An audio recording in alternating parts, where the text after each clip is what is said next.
guys, we're going to go see a movie tonight as a team. So we go to the theater, the Loft Theater, used to be right here on Broadway, and we're going to go watch this movie, Hoop Dreams. So we all sit down and we start watching this movie about these two kids from Chicago. And I had heard of one of the kids, and I'm like, yeah, I'm from Illinois. I know those kids.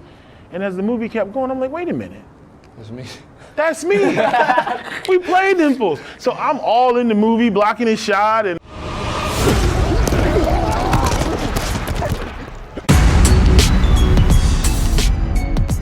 Yo, it's Noah. It's TMAC. We're in the desert with it, but we still on island time. Welcome back to another episode. Thank you for tuning back in. If you haven't checked out our previous episodes yet, go ahead and check it out on iHeartRadio or on Up On Game Network on YouTube. But my bad. Before we jump into this episode, we got a few announcements. Announcements? Nah, just little shout outs. Shout out to our title sponsor, Crest Insurance, for your home, auto, or business. Make sure you turn to the team at Crest Insurance. Another sponsor, ATL Wings, host. ATL Wings is a family-owned and operated business. We started in Chandler, Arizona in 2012. The original owners, Mike and Sienna Kersey, established the company with the goal of defining how wings should be made and served. Investor, Timothy Williams, saw the vision, believed in it, and bought in. He is currently one of several franchise owners in the rapidly growing company. Fun fact, ATL stands for All the Love. LUV. Welcome to the next segment. We got another special guest with us, Mr. Corey Williams. He is currently the Director of Marketing and Advertising at Crest Insurance, which is our title sponsor. And he's also a former University of Arizona basketball player and a current college basketball analyst. So we appreciate you coming on. If you could just tell us a little history about yourself so that the listeners can get like a little. Happy to be here. Thanks for having me. A little history of myself. Came to University of Arizona in 1992, played for the great Hall of Fame coach Lute Olson, played from 92 to 96. We won we won 3 conference titles, and we went to the Final Four in 1994. After that, I played professional basketball for about 12 years in Europe, retired, came back to Tucson and started working at Crest Insurance as an insurance broker. Started a couple of basketball summer leagues and camps for the kids. And for the last 10 years, I've been working for ESPN as well as a college basketball analyst. So I try to stay busy. Yes, sir. So before we get into all the Crest Insurance and all that stuff, and we appreciate you guys sponsoring this, helping us out. But University of Arizona, obviously you say you played for Lute Olson. How was obviously today at least we're known for our basketball, and football is kind of on the come up. But word on the street is when Lute Olson first got to U of A. You guys are kind of where football is right now. No question about it. You know, Coach Olson was a great coach, much like what you're doing right now with Coach Fish is changing the culture. When I was being recruited by the University of Arizona, they were winning 80% of their games. They had Steve Kerr, they had Sean Elliott, they had gone to a Final Four, Kenny Lofton, who played in the major leagues for a number of years. The program was just great. I wanted to be a part of it. I lived in Illinois, and I used to watch Arizona on TV. You know, every Saturday or Sunday on ABC, watching them play UCLA, tons of great players. So as a kid growing up in Illinois, I could have went to any Big Ten school, but man, Coach Olson and his staff reached out, and they were already winning. And I wanted to be a part of a program that was winning. Mchale Center was sold out. It was the loudest arena in the country. You could hear how loud the crowd was through the television. And I was like, man, if I got a chance to go, and to be honest with you, my 2 schools were Duke and Arizona, and I ended up coming to Arizona. Ooh. So, you know, it was just a great atmosphere. And then when I got to Tucson, you know, Coach Olson was such a great guy. He was so well respected. He was kind of like a rock star around town. People would stop him and want his autograph, and he did some commercials on TV, but most importantly, the way he carried himself, the way he dressed, he was like a celebrity. And just being in his program and being a part of Arizona basketball at that time, it was great. It was a lot of fun. Yeah, you said Duke and Arizona was your top 2 schools, so I'm assuming that you was a highly recruited high school basketball player? Yeah, I was the 3rd-team All-American back in '92 coming out. Well, you guys weren't around then, so this was a long time ago, so I don't blame you guys for not knowing it. But yeah, I was a pretty good basketball player. I was recruited by a lot of schools, and you know, back then recruiting was just the same way it is now, but it was a little bit different in the fact that it was more face-to-face. They'd come watch you play. The internet wasn't really a big thing back then. Text messaging wasn't a thing back then. So coaches would come to your high school. They'd talk to your high school coach. They'd talk to your family, your parents. They'd even talk to the coaches that coached against you and the players that played against you. Because back then, there wasn't a lot of transferring. So when you signed a kid, it was for 4 years. So you really had to do your research. And I'll never forget coming to my high school game, and looking up in the stands, and there's Coach Olsen and his white hair, and everybody in my little town was flipping out because he actually came to our little town, 13,000 people, and he came in to just recruit me. So recruiting was definitely a lot different, a lot of fun. But yeah, that's kind of what was going on. Yeah, so word on the street is you was on a nationally ranked high school AAU team, basketball team. Yes and no. No? Well, the truth is, I never played AAU basketball. AAU basketball really wasn't a thing back in the late 80s, early 90s. I played on my high school team. So we were a decent team, but what was crazy about our team was we lived in a small farm town, only 13,000 people. We really couldn't practice with the basketball team till the football team finished because most of our players were on the football team. Our point guard was the quarterback, our power forward was the tight end, and our center was one of the linemen. So we'd start basketball practice and half our team still finishing up with football. So we had a ragtag bunch of guys. There were 2 guys on the team, myself and another guy, Lamar Justice, who went on to play at Notre Dame. But we were not a typical basketball team. But what ended up happening was my junior year, we just caught fire. And we started knocking off all the top teams in Chicago, in the city, the big city league teams. Then we ended up getting into the state tournament. We knocked off the number 2 team in the state. And then we ended up going downstate to the state tournament. So it was really like a Cinderella type situation, a bunch of regular Joes knocking off all these guys. And, you know, guys like Juwan Howard was playing in Chicago. There was a lot of great players. But high school basketball, the game's only 32 minutes long. It's 4 8-minute quarters. And if you get hot, it's it, you know. So we were able to knock off a lot of teams. And what we didn't know at the time was one of the teams we faced in the state tournament, one of the players on that team was being followed by a crew that was shooting a documentary. They were shooting a documentary on some of the high school players in Chicago. His team had advanced to the state tournament, and they were playing us. So, of course, they were filming that game, which we ended up losing. That's how our season ended in the Elite 8 tournament downstate. So, funny story, they're shooting the documentary following these 2 kids and their careers. We end up playing one of the kids in the state tournament, and then they make this movie out of it called Hoop Dreams. We didn't even know. So my sophomore year, I'm here at Arizona, and Coach Olsen had a tradition of always getting us together the night before the game. So we go out to eat.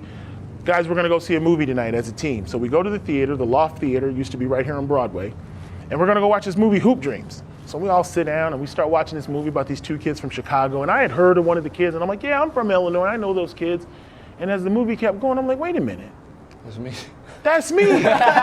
We played them fools. So I'm all in the movie, blocking his shot, and they end up beating us. But that's how I found out I was in the movie Hoop Dreams. Arthur Agee's team from Marshall plays Batavia in the state tournament.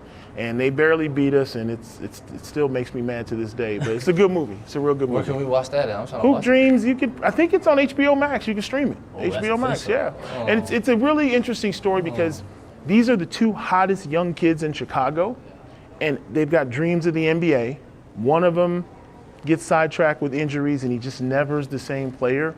Arthur Agee has a great career in high school, goes JUCO, doesn't pan out. And that's the whole reality of the movie. It's like it doesn't always happen for everybody. And it was so gritty and so raw that people, when they watch the documentary, they're like, yeah, that's how it goes in high school.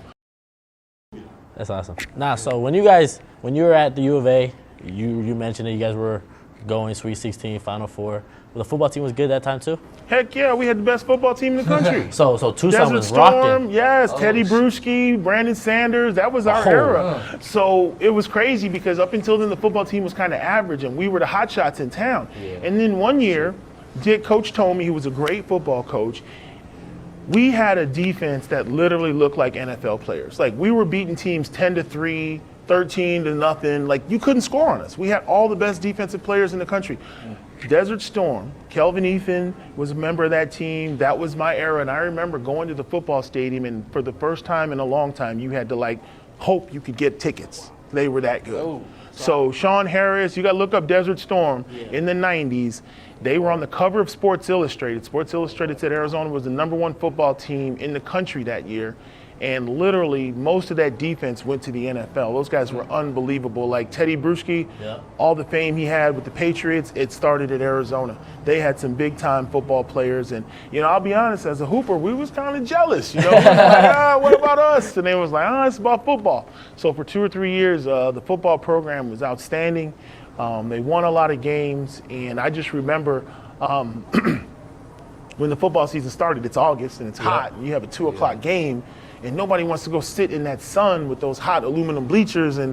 But we would go for that. For those guys, you didn't want to miss the football games because they were unbelievable. Yeah, so we have a lot of followers. We have some followers from Tucson. So can you speak on they always say it's a college town, and you see it at the basketball games, but not really at the football games right now. Obviously, we're trying to change that. But can you vouch for Tucson? There's no question about it. I mean, Tucson's a very big little town. It's a little town in the fact that everybody follows the university. They love the U of A. They are invested in the school, the university, the Air Force Base. It's kind of the 2 major driving things in the economy out here. But when you talk about U of A athletics and you live in Tucson, this is what Tucson's known for. You can go anywhere in the country. You can be in New York. You can be in Seattle. If you see somebody wearing that Block A, that means something. Yeah. So the people love to rep Tucson no matter where it is. Yeah. So you're going to see as the season progresses, you'll be around town and some people will speak to you and just say, hey, man, great game, or they'll just say hello. But what's unique about Arizona as a university, and I tell this to people all the time, I've gone up and down the Pac-12. I've seen all the schools. The major difference between Arizona and Tucson and other schools is that our fans actually, they're the reason the programs do well because they won't accept poor play. If you don't get it done, they want you to get out of here, get us a new coach, get us a new player. The fans demand a great product, and they're always willing to support it if they see the effort. I go to other schools, like I go to a basketball game at Stanford, they have 500 people in the gym for basketball because the people don't care. Stanford's not really a basketball school. I mean, it is, but the community doesn't have that vested interest. At Arizona, everybody's watching, everybody's listening, and whether it's basketball, football, women's softball, Adia Barnes with the women's basketball program, this group of people in Pima County, in the city of Tucson, Arizona is what we are, and it goes back to the Coach Olson era, and you guys will get a good taste of it once the season starts. It's a fan base that really, really takes pride in the teams. So, and they're very knowledgeable too. They know their sports. Yeah, they do. Some of the people online, the message boards, they don't know what they're talking about. But the average fan that's been watching, they know what they're talking about. Yeah, I mean, speaking of fans, I mean, you said it yourself. You said that the Mchale Arena was the craziest arena in college basketball at the time. We've never played an official football game at Arizona yet, so just explain to us like your first game in the Mchale Arena and how the fans. For the first game in Mchale Center, I mean, I was a freshman, so I was getting in at the end of the blowout. So the game we already won, we were up 25, and coach puts me in. But it was so crazy because I played in a very small town where everybody was basketball crazy. We had 2,000 people at our games in high school. So me coming to play at Mchale Center, I was already used to loud crowds and intense atmospheres just because I was fortunate enough to come from Illinois, which is a basketball state, and play at a little farm town where everybody loved basketball. But the thing that made Mchale Center different is when everything you do is met with cheers, like you block a shot and they cheer, you make a free throw and they cheer, you steal the ball and they cheer, it just gives you this adrenaline boost and you really feel invincible. It's like, it's a home game. Y'all have no chance to beat us. Do you hear our crowd? And the thing is, when you're a young person and you're an athlete, that stuff matters. That atmosphere, it starts to feed on you. So, I mean, I go back and I look at newspaper clippings of our games, and we're all hype and we're waving to the crowd, and you look in the background, and the players from UCLA are just staring at the floor, and they're all depressed because it's an intense environment. So it's like the fans here know that they can impact the game. So they love to yell and scream, and that's what makes it great. Yeah. You say you're from Illinois. I mean, me and Noah, we're from Cali, so it's not that far from Arizona.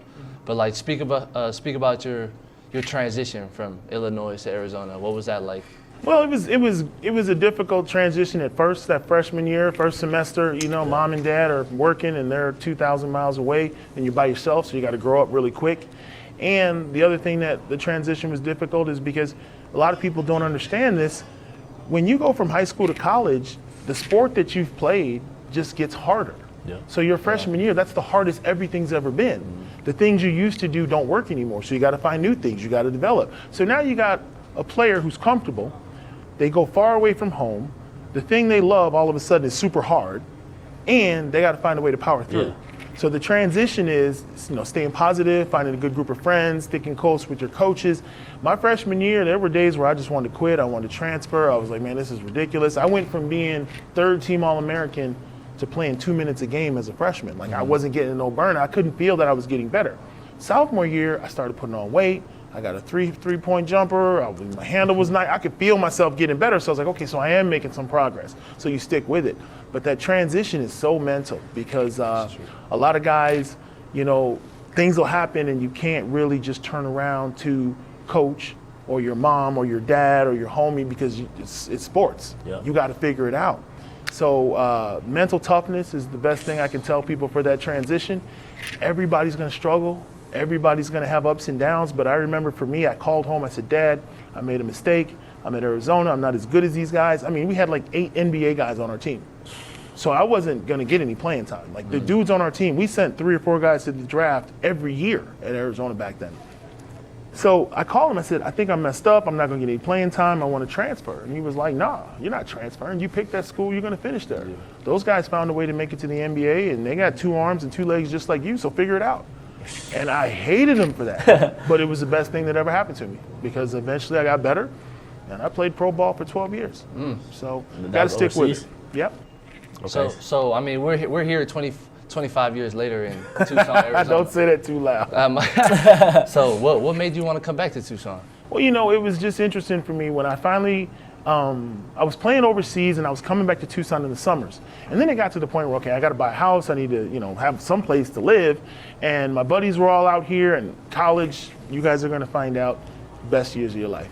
The friends you make, the experiences you have, those are the friends you'll have for the rest of your life. So it was like, okay, do I go back to where I went to high school where I know some people, or do I go to Tucson where I had so many great years, so much fun, some opportunities there for work and job, people know me. So for me, coming home to Tucson was an easy choice.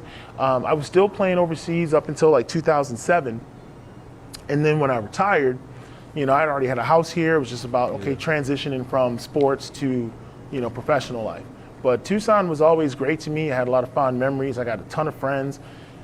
The president, Cody Ritchie of Crest Insurance. I met Cody when I was in college when I had a summer job. I had a summer job at Crest Insurance. Oh. That's how I met those guys. Oh, so fast forward, when I'm done playing ball, he's like, hey, man, you should come over here and be an insurance broker. And you know how us athletes are. I was like, man, I ain't doing all that. And then I went to lunch with him, and they showed us how much money we make, and I was like, well, maybe I can do it. Yeah. So what'd you major in college? I majored in political science. I was supposed to go to law school. So that got nothing to do with insurance broking? Nah, because what happened was I was like, okay, if all else fails, I'm going to hoop for as long as I can, and then I'll go back to law school. Because being a student athlete, they got tons of money available for us to go to grad school. So I was like, I can go to law school for free pretty much, and just go to grad school. But I kept hooping, and I kept making money, and then I got older and older and older. Now I'm 34 years old, and I was like, do I really want to go to law school, or do I just want to? And I was like, I'm doing okay, so I decided to not go back. So Cody Ritchie, he's the CEO of Crest Insurance, right? And Crest Insurance is based out of Tucson. Based here, yep. So were they? So you said you met them in college. Were they big supporters of the basketball team? Absolutely, that's how it happened. So Bob Mueller, it used an old agency called Mueller and Associates. Bob Mueller played basketball for U of A in the 1950s. So he was an old school alum who, as a favor, would give summer jobs to the current Wildcats. So every year, Coach O would send over 1 or 2 guys who wanted a summer job, and I didn't know Bob, but Bob hired me, and I was working over there, and $7.25 an hour. They had me working at the insurance. I'll never forget because I was like, man, $7.25. I thought that was a lot of money in 1994. So I was doing a summer job working at Mueller and Associates, and they were all diehard U of A fans. And what's crazy is those guys knew me as a player on the U of A team, and 3 or 4 of those guys are still at the agency now. Wow. And you're talking about Arizona basketball fans that have been watching Arizona basketball for 35, 40 years now. So did you enjoy it when you were during that summer camp, summer stuff? It was all right. It was fun. I mean, I really didn't know what I was doing, but they were great guys, and that's where I met Cody. He was a young producer at the time. So I'm playing overseas, and he's moving up. And then when I retired, I came over, and it was funny because I came over in 2007, and about 3 years later, Cody went ahead and founded Crest Insurance and started that new agency from that original group. So yeah, we kind of grew up in the industry together a little bit. What year was that? That was Crest was founded in 2010. I actually started in the insurance industry 3 years earlier in 2007 at a company called Mueller Associates. Okay. And yeah, Bob Mueller was a great player in the 50s and a great guy. He was just like me. He came back to Tucson, started a business, and still supported the Cats. That's tight. That's tight. Nah, we just want thank you for being here. We just want to thank Crest Insurance, Oh, you, no problem. Cody. No problem. For always supporting us and For sure. appreciate y'all. Everybody's excited, and we're going to get great things out of you guys. Looking forward to a great season. We appreciate it. All right, appreciate you. Thank you. Yep. It's the final segment. We're going to end it off with a little special guest, franchise owner of ATL Wings, Timothy Williams. Just give us a little background. Let the fans know who you are. So, well, first, ATL Wings is a pretty rapidly growing company in Arizona, founded by Mike and Kiana Kirksey up in Phoenix and Chandler, actually, 2012. A lot of locations up there. There's 3 locations here in Tucson. My location is the one we're at right here on East Broadway. So come on down, check us out. I actually bought into the company about a year and a half ago. I believed in the vision. I see where it's headed. And so, I said, well, why not? I'm not necessarily from the restaurant business. I'm actually from the investment world prior to this. And it just like any other investment, I, looked at it, ran the numbers, and it made sense. So first off, we appreciate you having us. We appreciate this opportunity. Obviously, you got a great setup here with this little patio on the inside. Tried the food, is great. But before 2012, you said you were in the investment game, right? How did you end up meeting the Kirstys? So, well, no, they were doing their thing. I started in the investment world shortly after 2012. Basically, the other owner of the other location introduced me to them. We had a dinner, and really the dinner was about investing. I went up there to kind of tell them about what they could be doing with the money that they were making, the other franchise owners, what they could be doing, and coming up with different strategies and plans. And so during that conversation, that's when they started telling me about their vision and their numbers and things that they were doing. And so it kind of was like I was learning from them while they were learning from me. And so, certain things happened, and I said, we'll see about it. It wasn't like I was trying to do a restaurant or anything like that. And so I said, well, let me see if I can find the right location in Tucson, Arizona, because that's the tricky part. And as luck would have it, this location actually wasn't even available, but the gentleman that was running the restaurant prior to this one wanted to get out of the restaurant business, and just my timing just was perfect. So he slid out, and I slid right in there. So you said you believed it, my bad. You said you believed it in around 2012. We're here in 2022 now. So this location's been open for about a year and a half, right? Yep.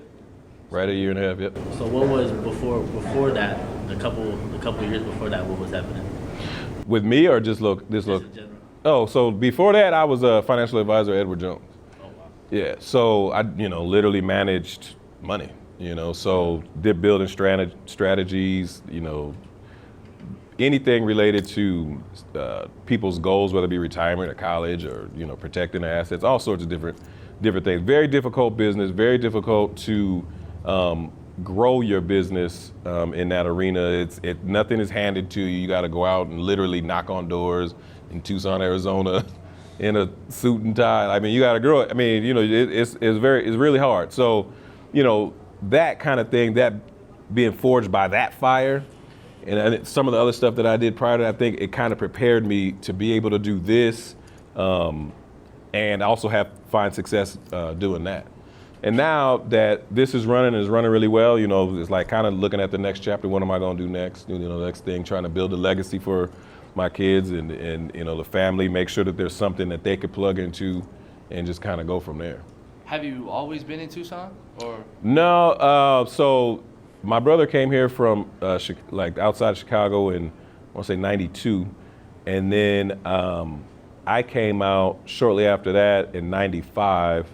We both went back to Chicago right after that, and then 96, I basically came back. And I've been here ever since. And then the rest of the family, so my parents, my sister, my brother, everyone's here. We got, kids, grandkids, Everybody's here now. You know what I mean? So pretty much a full-on relocation from the Chicago area to out here. So did you go to U of A with him, or you just No, so I was going to Southern Illinois University, and then I want to say his senior year, my junior year, is when I transferred out here, and I went to Pima, and then after Pima, I just went to real estate. Okay, so why'd you stay in Arizona? What makes Arizona so special that you want to stay? Well, I made some really good friends out here. It's a lot different from the Midwest. Obviously, everybody talks about the weather and whatnot. But then there's other advantages, cost of living, opportunities. For somebody like me who, is kind of a go-getter, the city was a little, Chicago, the Chicago area is full of people like me. You come from a different city like that to out here, you kind of have, it's almost like an unfair advantage, right? And so it makes it a lot easier to plug into different things and to make your way without that much adversity. Right, and so just having the upbringing that I have and the determination, the work ethic that my mom and dad gave me, it just made it. You could tell it was for me. I could just tell it was the right fit.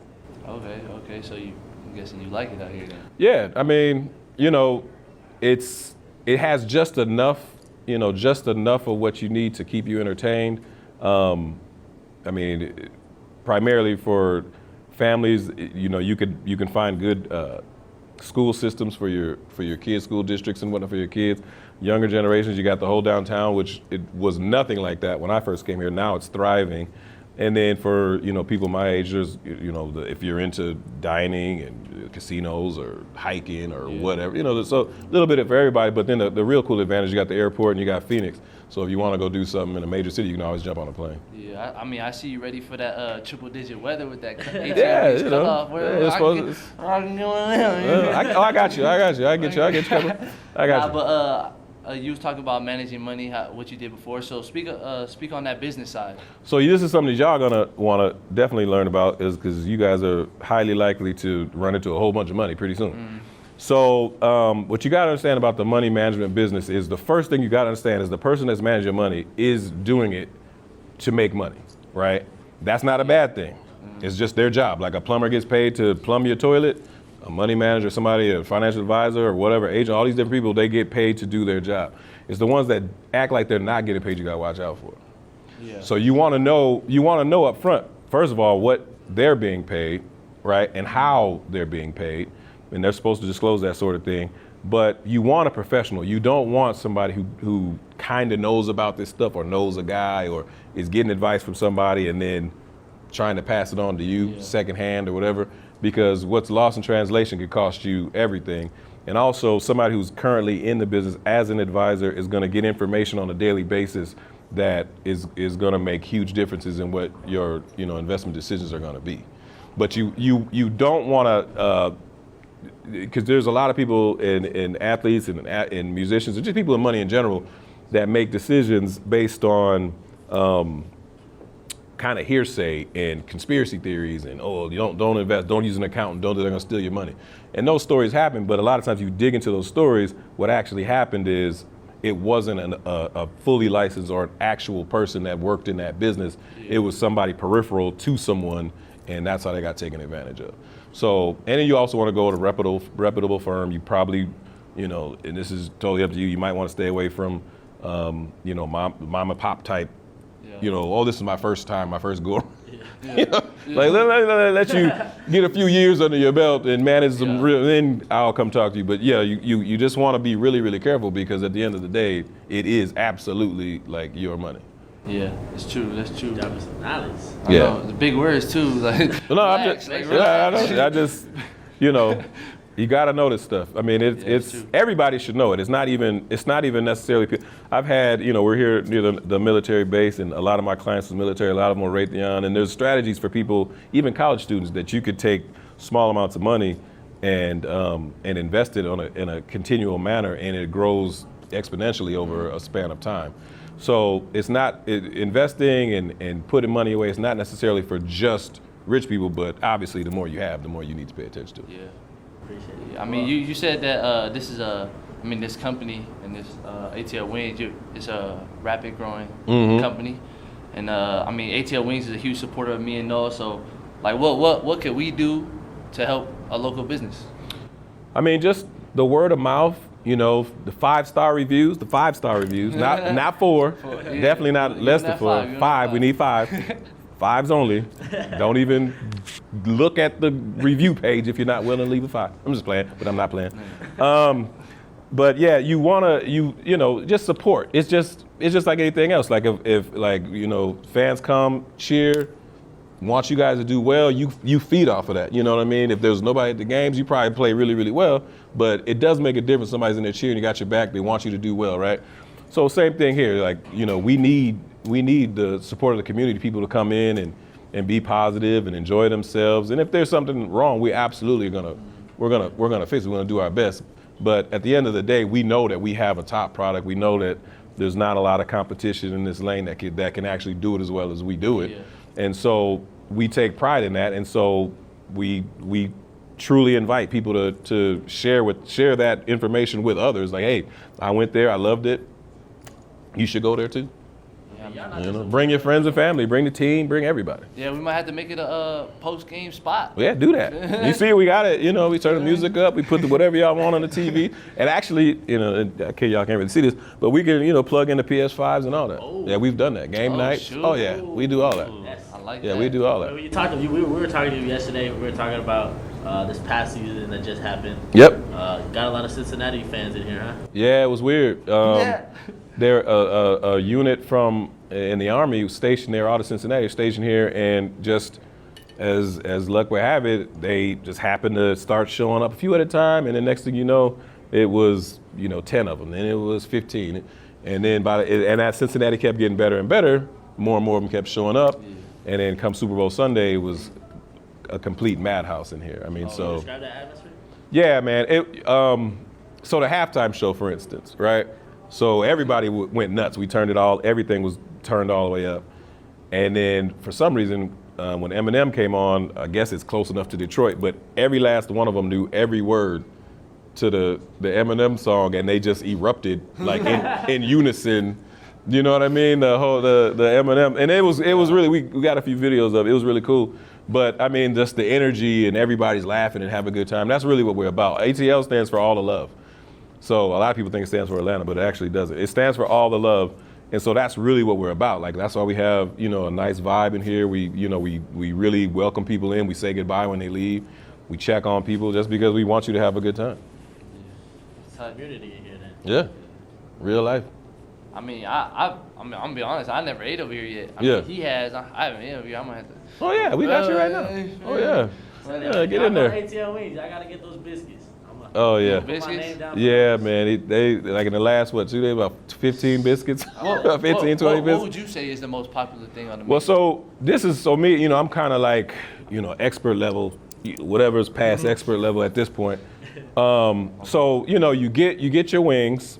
If you like them crispy, go ahead and tell them you like them crispy. If you like them saucy, tell them you like them saucy. We'll do whatever you want. You like flat, you like drums, say that. We'll do all that. But then the next level thing is like when you really start mixing the sauces together.